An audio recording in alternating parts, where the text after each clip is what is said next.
నేను కాకరకాయలు కోస్తున్నాను. ఒక చోట తీగ నుంచి కొన్ని కాయలు తెంపాను. మళ్ళీ ఇంకో చోట కాయలు కోయటానికి వెళ్తున్నాను. మాకు 2-3 చోట్ల ఉన్నాయి కాకర తీగలు. ఈ కాకరకాయలతో చాలా రకాలు చేసుకోవచ్చు కదా. సన్నగా తరిగేసి కొంచెం ఉప్పేసి పిండేసి ఉల్లిపాయ ముక్కలు ఎక్కువ వేసి వేయించుకుంటారు ఎక్కువ శాతం.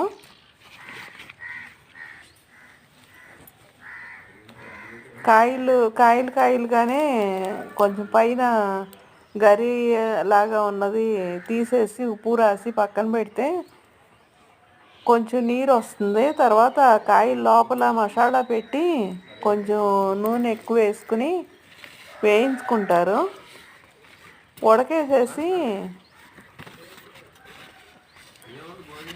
ఉడకబెట్టిన కాయలతో కూడా వండుకోవచ్చు. కాకరకాయల్ని ముక్కలు కోసి డీప్ ఫ్రై చేసి కారపొడి చేసుకుంటారు. నేనైతే సన్నగా తరిగేసి కొంచెం ఆయిల్ ఎక్కువ వేసి వేయించేసి దాంతో కారపొడి చేస్తా. ధనియాలు, జీలకర్ర, ఎండుమిరపకాయలు, ఎల్లుల్లిపాయ, చింతపండు వేసి కాకరకాయలు నిలవ పచ్చడి కూడా పట్టుకుంటారు.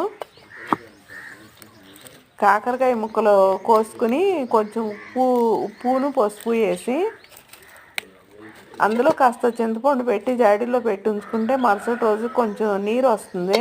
ఆ నీరుతో చింతపండును ముందు రుబ్బేసి తర్వాత సరిపడా కారం, ఉప్పు, కొంచెం మెంతిపిండి వేసి రుబ్బి కాకరకాయ ముక్కలు కలిపేసి తాలింపు పెడతారు నిల్వ పచ్చడికి. ఇలా చాలా రకాలుగా చేసుకోవచ్చు. కాకరకాయ పులుసు కూడా రుచిగా ఉంటుంది. మీరైతే ఎన్ని రకాలు చేసుకుంటారో నాకు కామెంట్ చేయండి.